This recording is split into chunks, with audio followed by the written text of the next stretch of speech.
আসসালামু আলাইকুম। শুভ সন্ধ্যা। আজ 24শে আগস্ট 2026। এই অগাস্ট এখন ইতিহাসের মাস।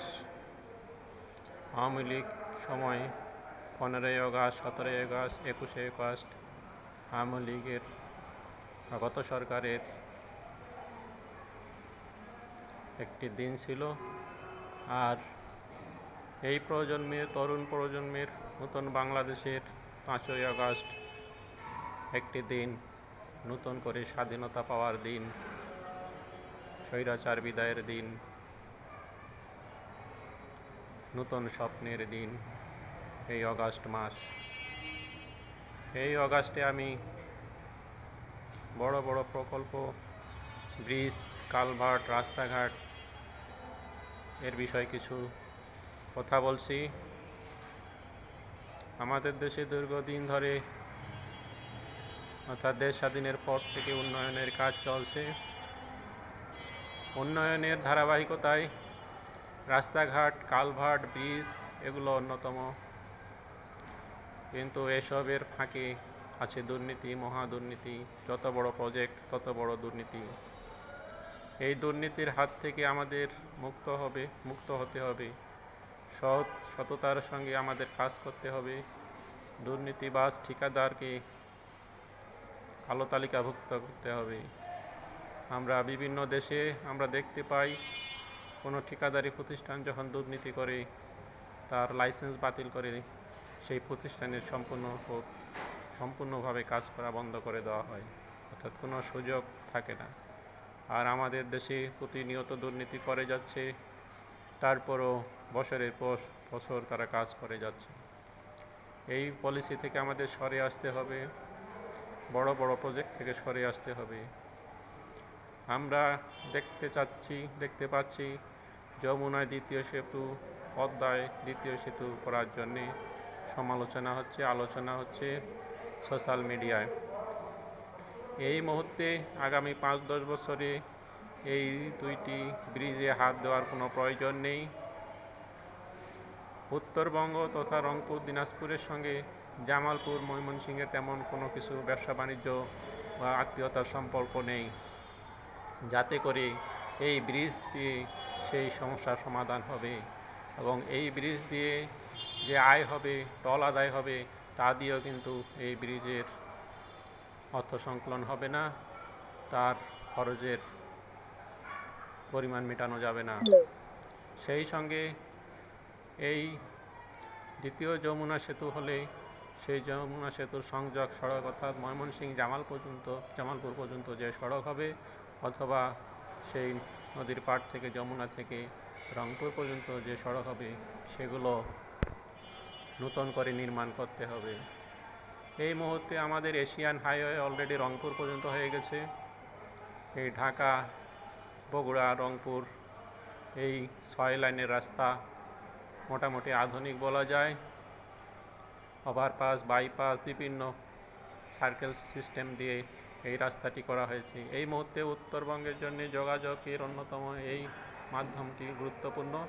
নতুন করে ব্রিজ করে সেখানে আবার রাস্তা করার যে ব্যাপার, সেগুলো অনেক ব্যয়বহুল। সেই ব্যয়বহুল এই মুহূর্তে দেশের জাতির কাছে বোঝা করার দরকার নেই।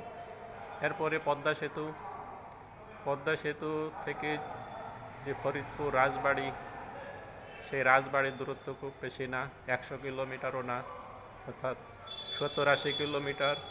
একটি বিশাল নদের উপর বিশাল আকারের প্রায় 5 কিলোমিটার সেতু করার জন্য কোনো যৌক্তিকতা নেই 100 কিলোমিটার 80 কিলোমিটার রেঞ্জের মধ্যে।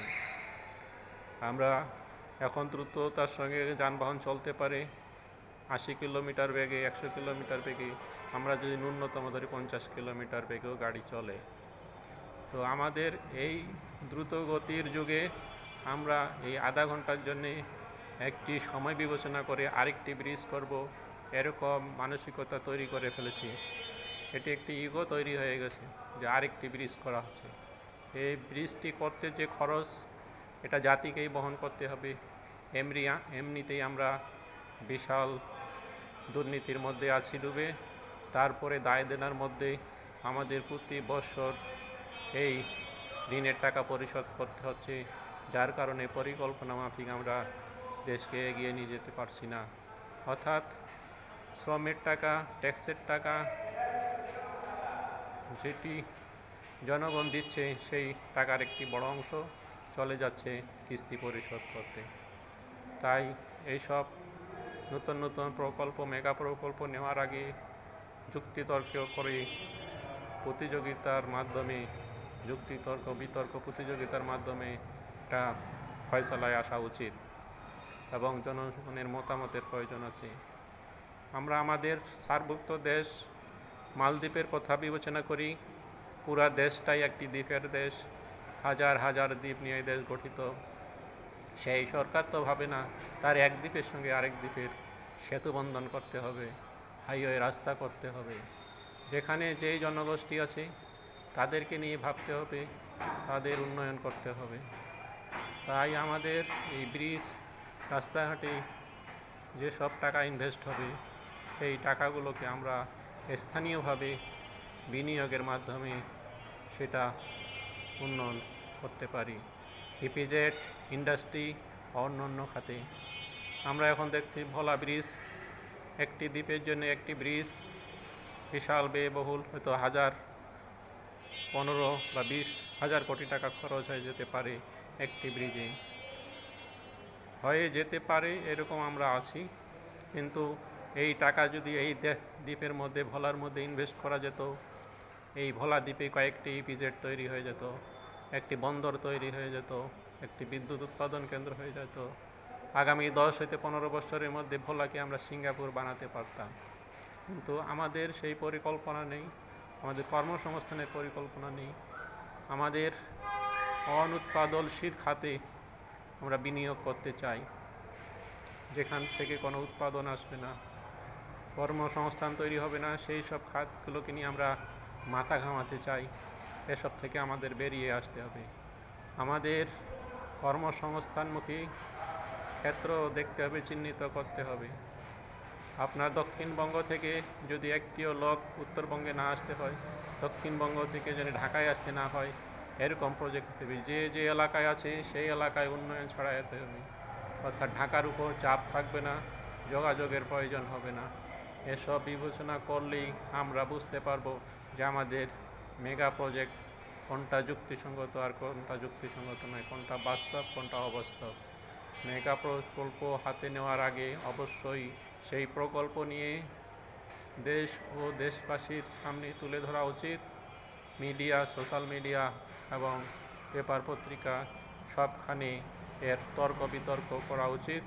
এতে করে আমরা সঠিক বিষয়গুলো জানতে পারব এবং এই প্রকল্পগুলো প্রকৃত ব্যয় সম্পর্কে একটি স্পষ্ট ধারণা চলে আসবে। লুকায়ে কোনো কাজ করার প্রয়োজন নেই, প্রকাশ্যে আমরা নিয়ে আসতে পারি এইসব বড় বড় প্রকল্প, এবং যেটা যুক্তিসঙ্গত সেটাই করা উচিত। আলী বাবা, বিটিভি, ঢাকা।